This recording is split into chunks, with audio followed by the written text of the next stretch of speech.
Hey, good evening, everybody. This is Paul Childers. Just wanted to do a recording here for those that couldn't attend the Zoom meeting tonight and go over some of the stuff that we covered there. So um, that is what I'm doing here, and hopefully we can get this all sent over to you guys so that you can kind of hear what we talked about and get a little bit of a better idea of what it takes to get your business credit up and running. So my name is Paul Childers. My background and experience is in mostly automotive, where I did a lot of financing for fleet companies or dealerships, or I shouldn't say dealerships, businesses that needed fleet deals and fleet purchases. And you had to do that with helping them build their business credit. So um, without further ado, let's kind of start here with like, what is business credit? So business credit is a similar process to your personal credit scores. And what I mean by that is that you do it intentionally, and you need to be very practical and precise with what you do. So first and foremost, so with business credit, we look at what is considered fundability. So how does your business look to a lender? What do I mean by this? When lenders or creditors go into your account and they look at your business credit, they are going to look at several things, especially for funding. So one of those is going to be your DUNS number. You can get this at Duns and Bradstreet. You can get this for free. The key here is to just ignore their phone calls when they call you afterwards to get you to sign up for any of their programs. You don't need them. Your next one's going to be an EIN. So if you are doing business as a sole proprietor or in any way that doesn't give you an EIN number as an LLC or as an incorporation or an S Corp, you need to get that taken care of. The next step is going to be making sure that your NAICS code is correct. So you can do that by going onto the NAICS website and making sure that you register your business if you need this properly, because if you do it wrong and you end up in the high risk category, which about 50 to 60% of all businesses do, you're going to get restricted to the amount of credit that you can do. Make sure your email address is correct. So info@yourbusiness.com, not info@Yahoo or Gmail or Hotmail.com. There are some vendors that will allow this to slip. The majority of them will kick it back and we'll have to go through a longer vetting process. Your phone number. Make sure that your phone number is registered with the 411 as the legit business number. You can also use a voice over IP, or you can use something like Ring Central for $15 to $20 a month to make sure that you're registered with 411. Your address. If you have a home address listed as your business address, the proper process for this would be to register with a registered agent and get your home address listed virtually, so like a virtual office or a virtual address, so that it will look like a legit business address. Okay, this can go for you if you have a PO box also. So that's kind of a snapshot of what business credit is. So it's similar to our personal credit, but it allows us access to loans and credit without having any collateral up front. Okay, so a little more ability to take risks. Okay, I have had, and as you kind of see on this slide too, yourbusiness@gmail.com is not right.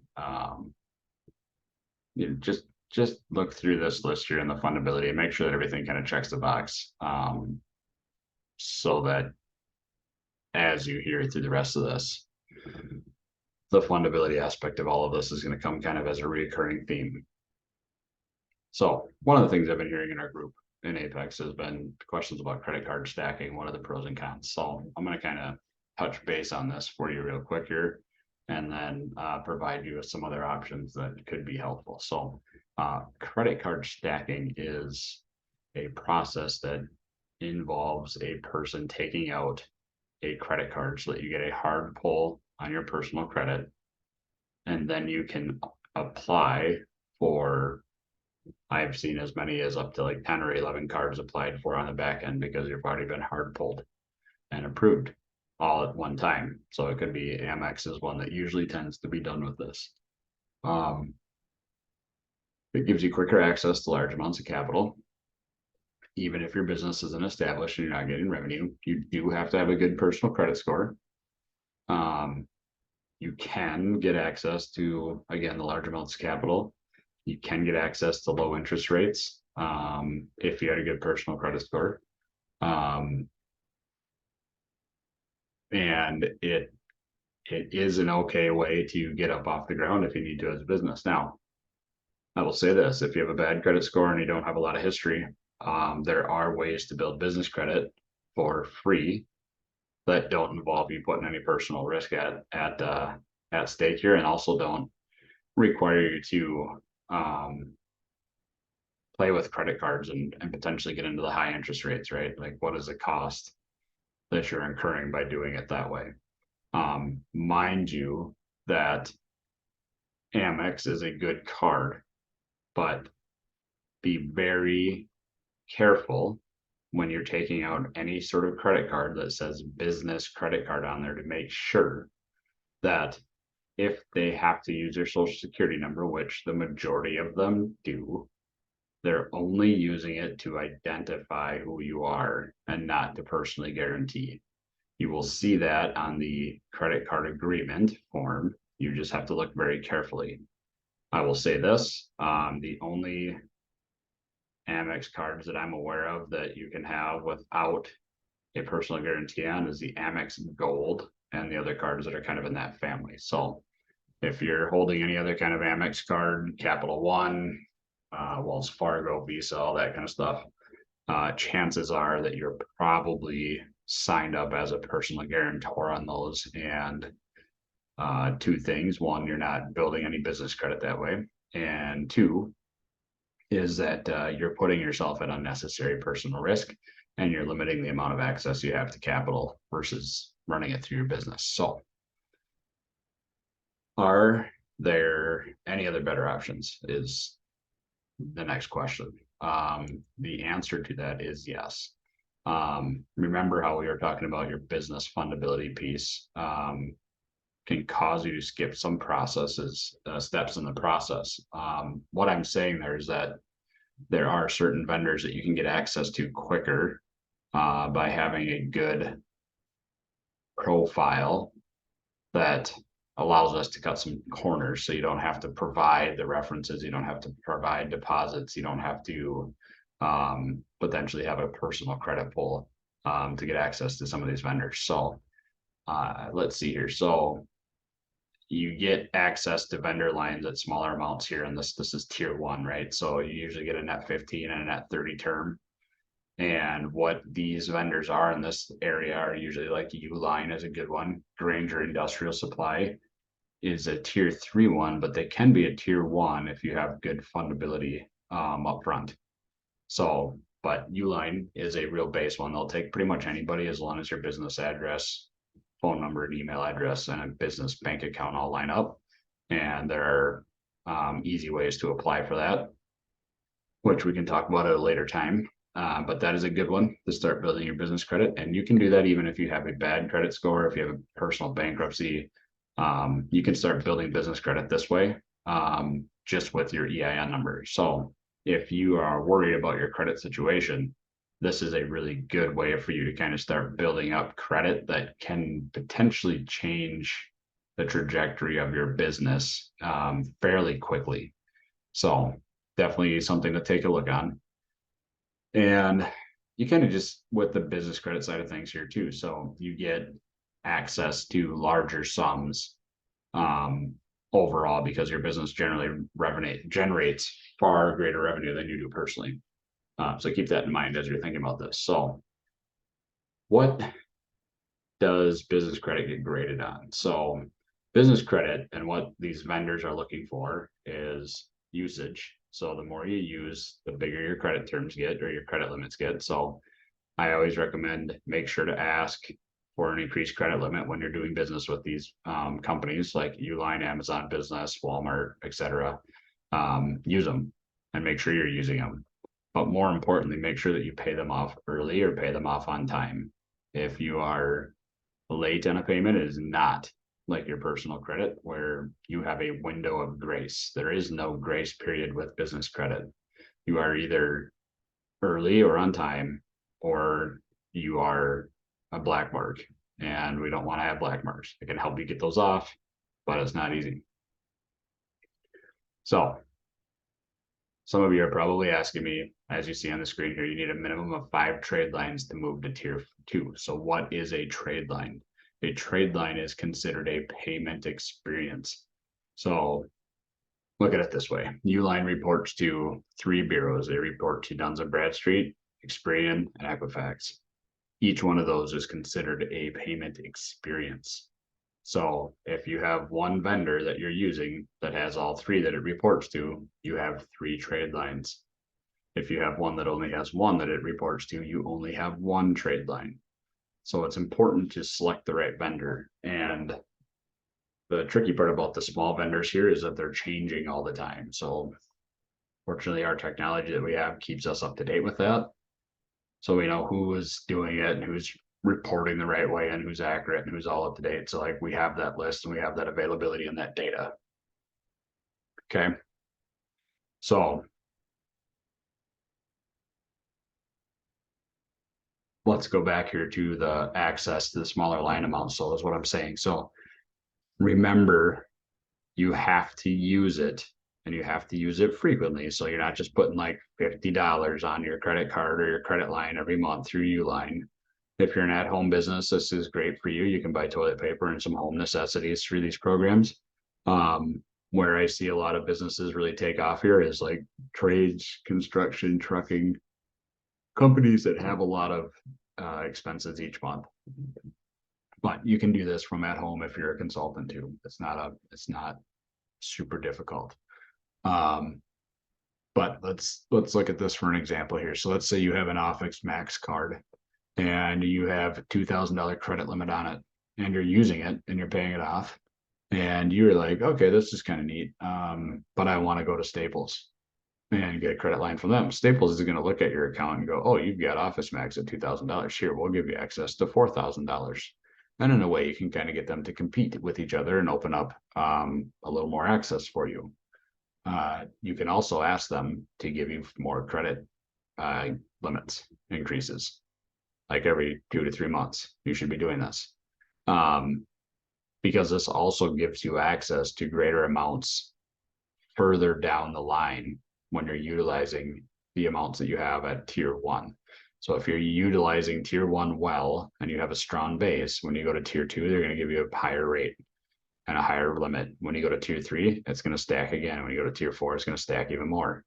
Okay, and I'll explain a little bit more about that, like, you know, down the line here a little more. But that's the better way to do this, is building your business credit intentionally so that you are not personally at risk or personally guaranteeing for things through your business. That's not to say that having a strong credit score is not desirable. Okay. We want to have both, because then you have your right hand and your left hand working in tandem with each other, which means that you can do more lifting and you can do more risk taking in a sense, because you can take risks with your personal credit score and you can use your business credit to pay off the personal side, get your personal guarantee off of that, reset, rewash, recycle. Okay. And if anybody at any point has any questions about any of this, feel free to reach out to me in a DM or private message me. I'd be glad to answer any questions you have. So let's give some examples of vendors here. So tier 1, Uline, we talked about. They'll take just about anybody. Amazon Business, as long as you have your P's and Q's and I's and T's all dotted and crossed, you'll be just fine here. If you have an address that's wrong, you probably will be denied and have to be redirected to go through the process. Granger, if your fundable is good. Tier 2, you can start getting into gas cards, which is going to be like Phillips 75 Wex, and you can also get the CEO Creative. Now, I do want to make a caveat here with the gas cards. Almost all of the gas cards have the same bank that does all their underwriting, which is Citibank. So do not apply for multiple gas cards rapidly. You should only apply for them like once every 2 weeks, preferably once a month if you need more than one. WEX is a good card. Phillips 75 is good. You can start getting access to Pilot Flying J and A to B, also good cards too. So, but just be careful when you're applying for those. Don't apply for multiples too quickly. Tier 3, you can start getting into Granger Industrial Supply, which also can be a Tier 1 account if you're set up and structured right. And then Supply Works, which is used to be Home Depot. Now, this is more going to get into like the credit lines, credit cards, etc. Now, as you get into Tier 4, that's when you start to get the Marathon, Visa, Amex, Chase, and larger credit lines where you can start funding real estate properties, which you could probably start doing in Tier 3 if you're set up right. So the scores. Business credit goes from 0 to 100. Tier 1 is usually going to fall somewhere between 0 and 35. Tier 2 is going to fall somewhere between that 35 and probably 45 or 50. I would say 55 maybe. Tier 3 is going to fall from 55 up to 80.